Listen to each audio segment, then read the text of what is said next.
जी बिल्कुल, ये जो बॉन्ड है इसके बारे में एक बात बिल्कुल क्लियर होनी चाहिए हमारे नाजरीन के लिए, और वो ये है कि बॉन्ड तब इशू किए जाते हैं जब बहुत बड़ा फंड चाहिए होता है रियासत को तरक्याती कामों करने के लिए और इमरजेंसी में करने के लिए, या फिर बॉन्ड तब लॉन्च किए जाते हैं जब कोई मुल्क अपने कर्जे वापस ना कर सके या फिर अपने रियासती अखराजात ना चला सके। अच्छा। अगर वो बहुत ज़्यादा फंसा हुआ है। बाज़ औक़ात ऐसा भी होता है कि जो बॉन्ड वो जारी करते हैं फिर वो कोई ख़रीदता नहीं, क्योंकि वो उससे पहले पता चल जाता है कि ये कौन सी रियासत इशू कर रही है, आया ये डिफ़ॉल्ट की तरफ जाने वाली रियासत है या ये अपने ख़र्चे भी पूरी नहीं कर सकती वो वाली रियासत है। तो पाकिस्तान में ये मसला है कि ये दोनों बीमारियाँ मौजूद हैं। तो ये जो ऐसा एपिसोड जो होता है, इसको जो हिस्ट्री है, इकोनॉमी की हिस्ट्री, उसमें कहते हैं डर्टी एपिसोड। डर्टी वो सिर्फ गंदे को नहीं कहते, वो इसको भी कहते हैं कि ऐसी मुश्किल सूरत हाल पैदा हो जाए कि उससे छुटकारा मुमकिन ना हो। अब पाकिस्तान ऐसी सूरत हाल में मौजूद है। अच्छा, अब आ जाएं अपने बॉन्ड पे। हमारा जो बॉन्ड है, हमारे कई किस्म के बॉन्ड पहले इशू हो चुके हैं। ये वाला जो बॉन्ड है ये एक ऐसी सूरत हाल में हो रहा है जिसमें तीसरा उनसुर भी शामिल हो गया है, वो है जंग। पहले क्या था कि हमारी रियासत जो थी वो तरक्याती इक़दामात करने से कासिर थी, क्योंकि उनके पास फॉरेन एक्सचेंज नहीं था। हमारी रियासत जो है कर्जे और सूद वापस करने के उसमें उनके पास ताकत नहीं थी। ठीक है। अब तीसरा मसला भी एक सामने आगे खड़ा हो गया है और वो है जंग। जंग में जो है ऐसा होता है कि आपको इमरजेंसी भी होती है कि फौरी तौर पर फॉरेन एक्सचेंज लाएं, और जंग जो है रुकावटें भी पैदा करती है। This is a dual. वो जो होता है ना, दो बंदे पिस्टल पकड़ के एक दूसरे के सामने खड़े हो जाते हैं और कहते हैं मुकाबला करो, जिसने पहले गोली मार दी दूसरे को मार दिया। वो ड्यूल के हैसियत जो सूरत हाल है वो पाकिस्तान में है। और वो क्या है कि हमने अपनी जितनी भी मजबूरियां हैं उनसे लड़ाई करनी है और उनसे जीतना है। दूसरा, हमने अपनी ज़रूरियात को महदूद करना है। तीसरा, जो ज़रूरियात महदूद नहीं हो सकती उनके लिए हमें फॉरेन एक्सचेंज चाहिए, तो उसके ज़राए ढूंढने हैं।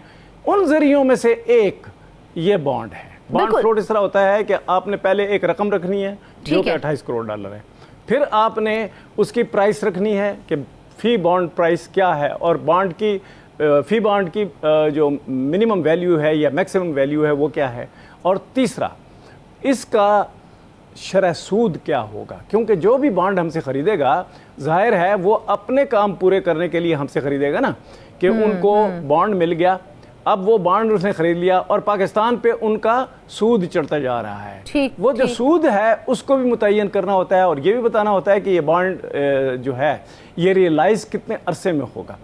अब पाकिस्तान के पास जो सूरत हाल है वो ये है कि एक्सपोर्ट से फॉरेन एक्सचेंज आ नहीं रहा। पाकिस्तान IMF ने पाबंदी लगाई है कि मार्केट से आपने ख़रीदना नहीं। जिन दोस्त ममालिक से और जिन अदारों से लेना था वो हमने क्या किया है, हमने उनको तंग कर दिया है। देखा ना, ये UAE ने जो किया था हमारे साथ, बिल्कुल तंग कर दिया हमने। जो जब तंग आ जाते हैं दोस्त कि भाई आप एक तो रोल ओवर करा रहे हैं कर्जे, दूसरे बर वक्त वापस नहीं कर रहे, तीसरे जो है सूद पे चढ़ता जा रहा है, और हम फंस गए हैं अब कि आप ये दे सकेंगे इतने ज़्यादा पैसे या नहीं। तो ये जो सूरत हाल है इसमें जंग एक अजाफी सूरत हाल बन गई है। जाहिर है कि जंग में हमारे खर्चात बढ़ेंगे रियासत के। अच्छा होती साहब, मुझे ये बताइए, ये मामला हुकूमत का हो गया यूरो बॉन्ड्स के हवाले से, लेकिन यूरो बॉन्ड्स जारी करने का मतलब अगर आम शहरी के हवाले से हम लें तो उसके लिए ये क्या है? क्या इस यूरो बॉन्ड के इजरा से उसके ऊपर कोई बोझ पड़ेगा? देखें, ये जो बॉन्ड है ना, ये 1 अरब डॉलर तक ले जाना है इन्होंने। मिनिमम इन्होंने कहा है कि 25 करोड़ डॉलर जो हैं और मैक्सिमम 1 अरब डॉलर। अब ये इसका अगर अरसा सामने आ जाता ना कि इन्होंने एस्टिमेट क्या किया है कि ये 25 करोड़ से 1 अरब डॉलर तक कितना जाएगा, यानी मार्केट में कितना बिकेगा, कितना, अगर उसके बिकने का मतलब ये है कि वो पैसे हमें मिलेंगे जो उसकी कीमत है।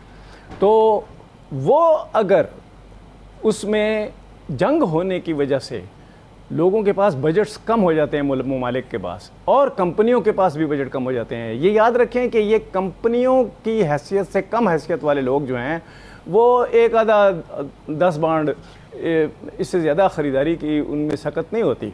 तो बड़ी कंपनियों वाले इन्वेस्टर जो हैं वो इसको इंडस्ट्री समझ के इसमें मसरूफ होते हैं और ख़रीदारी करते हैं। तो होती साहब, अब जब हुकूमत जो यूरो खरीद बॉन्ड्स को लेते हैं, फ्लोट वो जो करती पैसा है तो इसमें चला उससे जाता है बॉन्ड में। हुकूमत को फ़ायदा क्या होता है? क्या फौरी फाइनेंसिंग मिल जाती है उससे? देखिए ना, आपके पास अगर एक चेक है और बैंक में आप जाएं और वो चेक जो है वैलिड हो, तो आप बैंक में उसको वो दाखिल करते हैं। हाँ। और आपको उसके पैसे मिलते हैं, हालांकि वो एक कागज़ है। इसी तरह बॉन्ड भी एक कागज़ है। अब उसमें ये होता है कि उस नोट पे लिखा होता है कि ये कितने रुपए का है या ये कितने डॉलर का है, तो फिर उसके मुताबिक मिलता है। और फिर तीसरा कि इसकी एक और शर्त क्या है, वो ये कि अगर हम आपको पैसे हम आपके ये ख़रीद लेते हैं, आपको फॉरेन एक्सचेंज मिल जाता है। हाँ। तो कहीं ये तो नहीं कि आप इस प्रोसेस को किसी वजह से मजबूरी से रोक दें। वो मजबूरी एक मौजूद है पाकिस्तान में, ठीक है। और वो मजबूरी ये है कि जब मैच्योर हो जाता है ना रीपेमेंट, यानी कि पेमेंट जो है उस पे बॉन्ड पे, यानी कि जिसने बॉन्ड ख़रीदा है उनको हमने जो मुनाफा देना है वक्तन फवक्तन, अगर वो हमारे पास ना हो तो इस किस्म की गारंटी सबसे ज़्यादा क्रूशल होती है। क्या पाकिस्तान ने वो गारंटी देने का प्रोग्राम बना लिया? क्या उसको उन्होंने एक लैडर की शक्ल में बना लिया है कि पहले 2-4 महीने में इतना देंगे, 8 महीने में इतना देंगे, साल में इतना देंगे?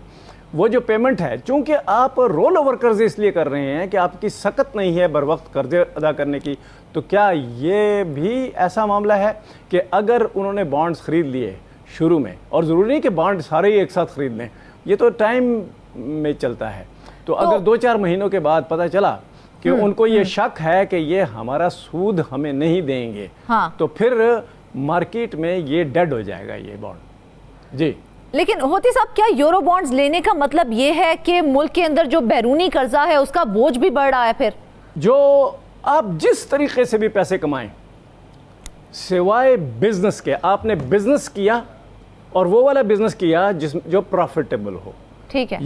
ये 2 शर्तें हैं कि आप पहले बिजनेस करें, ये एक शर्त हो गई। हाँ, बिजनेस प्रॉफिटेबल हो। जब आपका बिजनेस प्रॉफिटेबल हो जाता है तो आप अपने सॉलिड उसमें होते हैं, पाथ पे होते हैं कि ये हम रास्ते में नहीं ख़राब होंगे। अगर पाकिस्तान ने ये बॉन्ड बेचना है और इसमें बहुत ही तवील मुद्दत लग गई तो फिर इसका फ़ायदा कोई नहीं। पाकिस्तान को कुछ पेमेंट्स करनी है।